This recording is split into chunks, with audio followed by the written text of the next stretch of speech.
திருப்பரங்குன்றம் விவகாரம் முழுக்க முழுக்க திமுகவின் சதி என பாஜக தேசிய சிறுபான்மை பிரிவு தலைவர் வேலூர் இப்ராஹிம் குற்றம் சாட்டியுள்ளார்.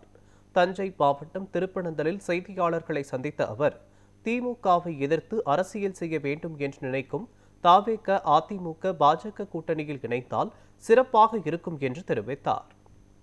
திருப்பரங்குன்றம் விவகாரம் என்பது அது திட்டமிட்டு இஸ்லாமியர்களை தூண்டிவிடுவதற்காகவும் தமிழகம் மத நல்லிணக்கம் என்கிற அமைதி பூங்காவை நாசப்படுத்துவதற்கும் நாசகர திமுகவுடைய சதி திட்டம் என்பதை நாங்கள் பகிரங்கமாக குற்றம் சாட்டுகிறோம்.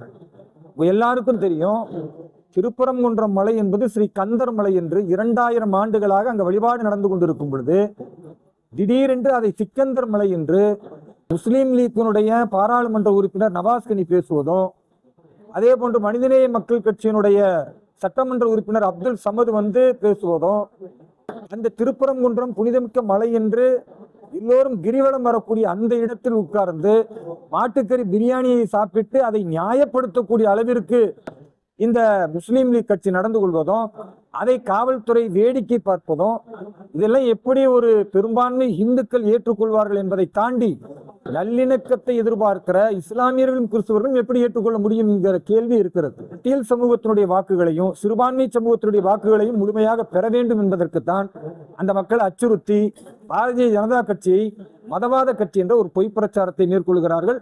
இந்த பொய் பிரச்சாரம் எடுபடாது.